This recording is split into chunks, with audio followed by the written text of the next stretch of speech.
What's up, Ada Nation? Welcome to Dapp Central, your home for everything blockchain and crypto. My name's Fareed. As a part of today's video, we're talking about the latest updates in the Cardano ecosystem. First things first, we'll do a brief review and a recap of the weekly development report. Following that, we've got the conclusion and the vote results for Project Catalyst funding round number 12. And I want to highlight one particular category, which is the real world integration and partners category, where we've seen over 8 million ADA going to some of the biggest businesses in order to spread the word when it comes to Cardano adoption. Now, following that, I want to briefly discuss the Chang hard fork. If you missed it, Cardano node version 9.0 is officially available. And I want to talk about exactly what it's going to take in order for us to actually see this released on the main net. As it stands right now, we're waiting on exchanges and SPOs to begin the update process, but I'll break some more of that information down during that segment for today's update. Next and last, we'll be briefly discussing governance. We've got the Interim Constitutional Committee, which was just elected about 2 weeks ago. But within one of those seats, we've got the Intersect MBO. Now, the Intersect MBO has actually expanded their single seat to be made up of 10 different members from the Cardano community. And I want to highlight exactly who has been onboarded into their particular seat for at least the next year following the Chang upgrade. Hopefully you guys found today's video to be helpful. If you do, and if it's your first time stopping by, definitely make sure to consider subscribing. Definitely make sure to smash that thumbs up on the way in. It's one of the best ways to support me here on the channel. And last but not least, if you have any questions or comments, make sure to leave them down below. Now, if you want to support the channel here even further, you can definitely consider delegating with the official Dapp Central Stake Pool, which is stake pool ticker DAPP.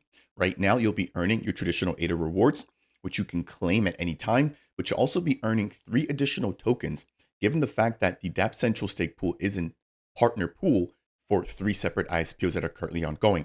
So you'll be earning the Matera Governance Token, the Tokyo Governance Token or Utility Token, as well as the Sarah Utility Token. So again, I appreciate the support and thank you for those that are currently delegating to the pool. Let's dive on into the first portion of today's video, which is a brief review of the weekly development report.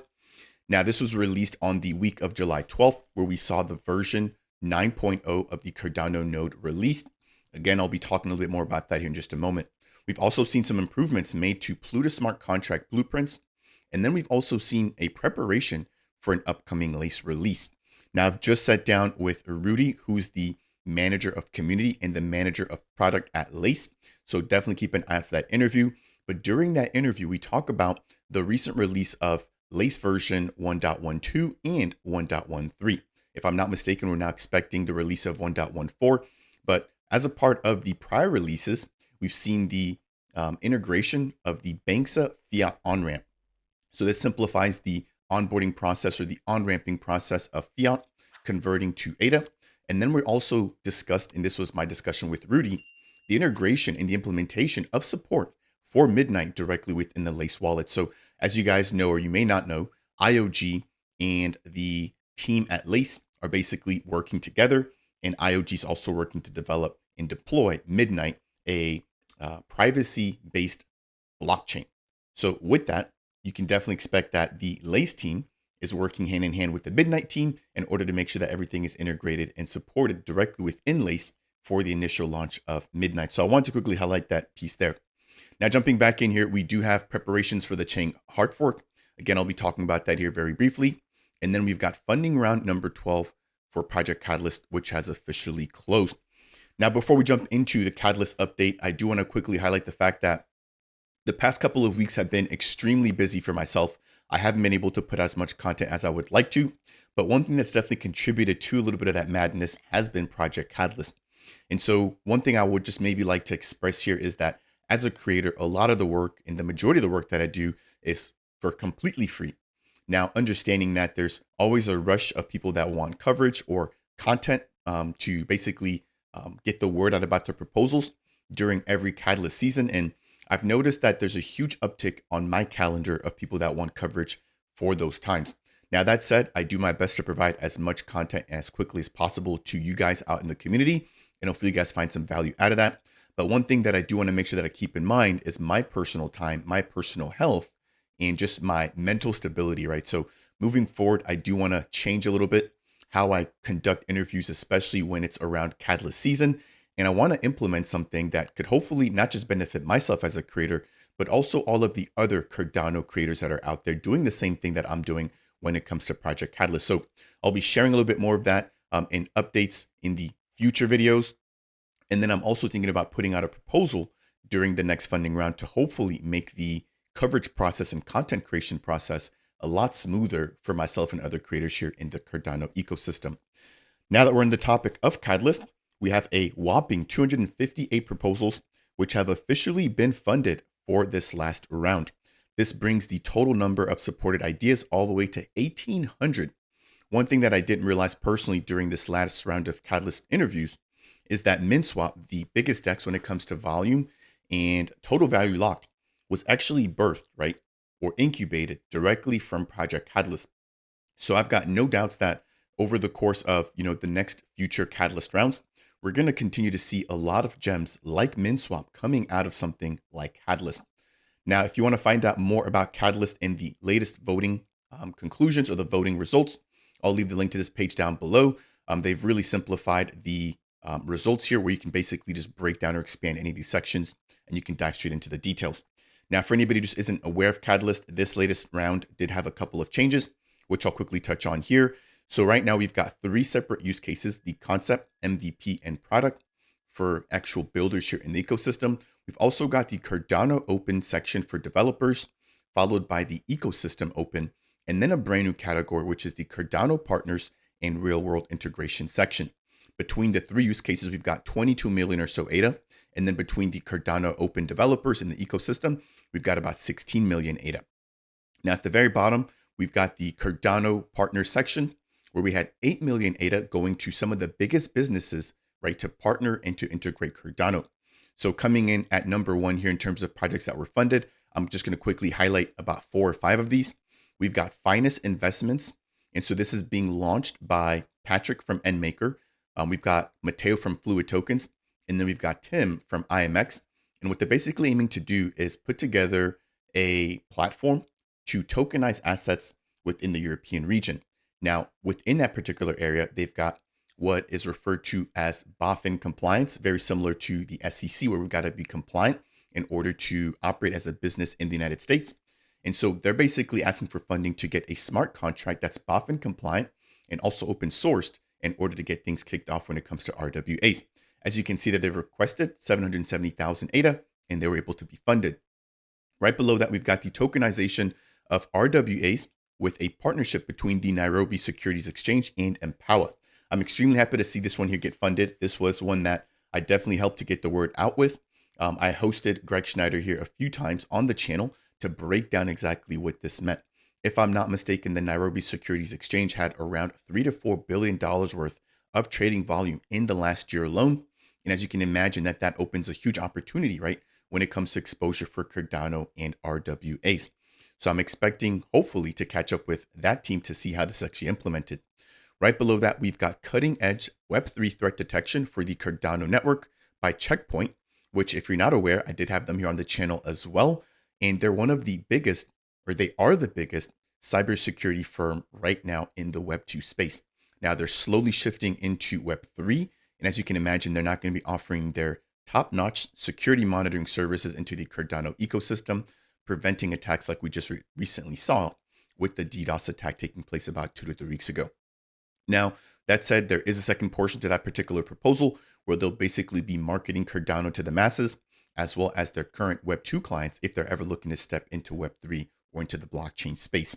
Right below that, with the continuation of the RWA trend, we've got tokenized gold on Cardano with the Apex group. And then we've got an implementation of different use cases for Cardano in Japan.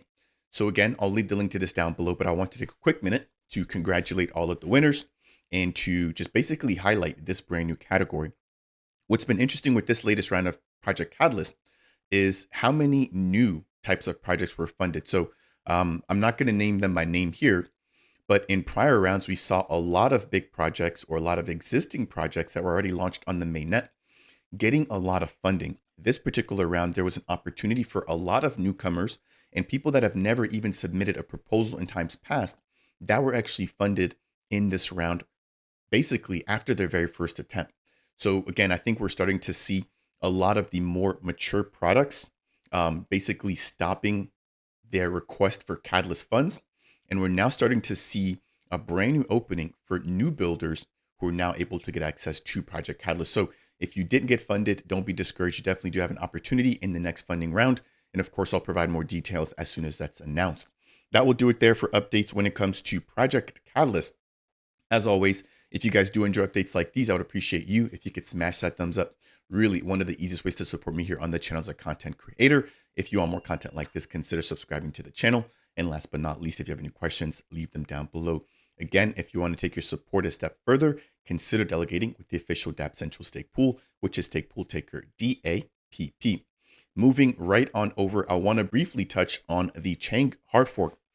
So as I mentioned earlier, we've got the release of Cardano node version 9.0, which is available for SPOs and exchanges to begin upgrading to. In anticipation of that release being made the official Cardano node version. Now, I broke down the fact that as a part of this upgrade process, we do have to wait on a couple of different things. Again, number one being the SPOs. They've got to update first to the latest mainnet candidate. And then we've also got exchanges because, again, they play a key piece here in terms of sending, receiving, onboarding, offboarding between different ecosystems. Of course, Cardano being one of those. We've also got different dApps or different protocols that will be testing the brand new node version, given the fact that it does introduce Plutus v3. And there's going to be some retroactive changes taking place with respect to reference scripts for Plutus v1 as well. Last but not least, we've got the different governance bodies. And so again, I've touched on the DREPs and the Constitutional Committee and the fact that they've got to get trained up before this brand new node version is actually implemented. Now, that said, we have seen a couple of members here within the Cardano community actually hanging out. I believe it's in Colorado, taking part of the ICC's first ever workshop, basically learning about governance, different parameters, and the impact that they have when it comes to the constitutionality of different actions within the Cardano community and the different Cardano actions that are put up for governance. Now, let's move into the actual stats about where we stand before we can begin to talk about Cardano node version being pushed out as the official mainnet candidate. So we require from a SPO's perspective, I believe it's 70 to 80% of all nodes to be upgraded to Cardano node version 9.0. As it currently stands, we've got 25% of the nodes right now supporting Cardano running that version. So still quite a ways to go. We haven't got any updates when it comes to the exchanges. I would assume that they're well behind any of the SPOs or the majority of the Cardano community, given the fact that the community is probably a little bit more in tune and in sync with what's going on here. And a lot of exchanges are dealing with multiple blockchains, probably with multiple upgrades, where the Chang hard fork may not necessarily be at the top of their priority list. Now, in terms of the timeline, again, I want to break down what's been completed and what hasn't. There is a fully dedicated image here breaking down the process from Cardano node version 8.12 all the way to 9.01, which is the first portion of the Chang hard fork. Now, I'm going to just jump back over here and just highlight some of the different stakeholders and things that have to happen. And so highlighted in green here is the release of Cardano node version 8.12, which is complete. We've got the benchmarking and performance testing for node version 8.12. Again, that's complete, followed by the node version passing benchmarking and performance testing. And then we just had the recent release of node version 9.0. Now, what is yet to be completed and what's currently in progress is that we have to then upgrade the preview environment, and then we can then push to the production environment. So keep in mind that I believe there is the, there's preview, and then there is one more. The name is escaping my mind right now, but there's, I believe, two separate sandbox environments that we basically have to push the Chang hard fork up to before it's applied to the mainnet. Now, again, we have to make sure that there's no critical or outstanding issues once that's pushed to the preview ecosystem or the preview testnet. And then we've got the pre-prod. So those are the three environments. We've got preview, pre-prod, and then mainnet. Now, once we get to the SPOs and exchanges, which will basically be asked to upgrade to 9.0, that'll be when we're closing in on upgrading or updating the pre-production and the mainnet environment. Now, following that, there will be an additional node version that'll be released, which will be node version 9.0.1. And then we'll have to go through the same exact process again, where the SPOs and the exchanges and dApps will be asked to upgrade to 9.0.1. And then when that has been met in terms of mass scale, which means that we've got 70% of SPOs and 80% of exchanges updated when it comes to liquidity, then Cardano node version 9.0.1 will be officially released to the mainnet. Now, that's only half of the equation. That's only one part of the chain hard fork. The second portion will actually turn on all of the governance features. This particular portion that I'm just highlighting right now, all the way up until Cardano node version 9.0.1, just basically lays out all the infrastructure and it bootstraps all the nodes with the ability, right, to take advantage of the chain hard fork and governance, which is on the way. So keep in mind that this is not the end all be all. There's going to be a second portion to chain after we're able to get through all these initial steps. Again, we've got a breakdown of the different environments where we got the preview, pre-production, and mainnet environments. That will do it there for that particular piece. In closing of today's Cardano Scoop, I want to briefly highlight the governance portion of things. Again, that ties back very closely with Intersect and the chain hard fork. So Intersect has officially announced their Constitutional Council. Again, I've broken this down in a separate video. I'll leave the links to those down below.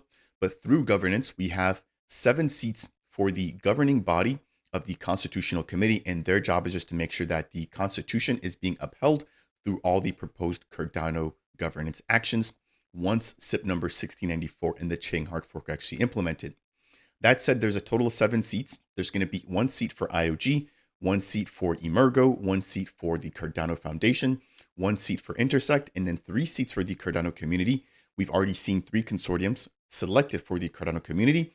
And as a part of the single seat that Intersect holds, they've actually gone ahead and broken that down to get a group of 10 members from the community to be onboarded for their representation through the ICC or the Constitutional Committee. Hopefully that makes sense.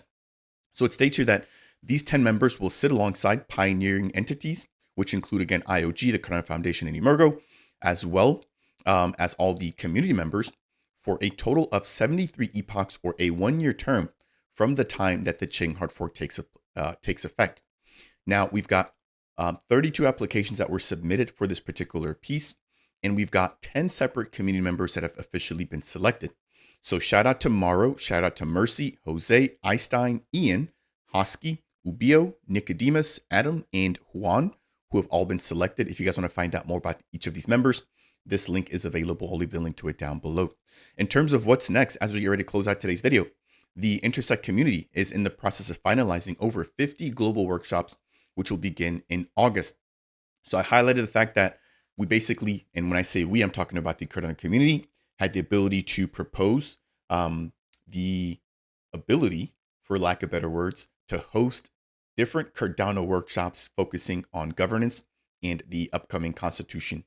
Now, that said, out of the total applications that they've received, they selected 50 different locations all around the globe. So as you guys can see here, we've got Africa represented, Asia and the Middle East in representation, Europe, the Oceanic region, as well as North and Central America, and of course, last but not least, South America. So make sure to check this out. If there, at least there should be something near you, right? Depending or regardless of where you're at, there should hopefully be something very close that you can attend in order to participate, learn about the Constitutional Committee, learn about governance, all the actions, and how you can contribute to the betterment of the Cardano ecosystem. Last but not least here, I just want to maybe just reiterate the importance of following different accounts here on Twitter. So make sure to follow the Intersect MBO, make sure to follow IOG, make sure to follow the Cardano Foundation, etc. It's one of the easiest ways that I'm able to stay up to date within the Cardano ecosystem, and hope that that helps you guys to also stay updated, given how much news, how much information, and just how much excitement there's been here in the ecosystem as of late. I believe that'll do it here for today's update. It's been a long time since I've done a Cardano Scoop update, but again, I'm finally back to my regular schedule, and I'll look forward to providing you guys with more content here on the channel. If you learned anything along the way, or if you just found any portion of today's video to be informational, I would appreciate you if you could smash that thumbs up. If it's your first time stopping by and you want more content like this, consider subscribing to the channel. And last but not least, if you have any questions for me as it pertains to Project Catalyst, the chain hard fork, or governance, then make sure to leave a comment down below. That said, and as always, I'll see you guys in the next video.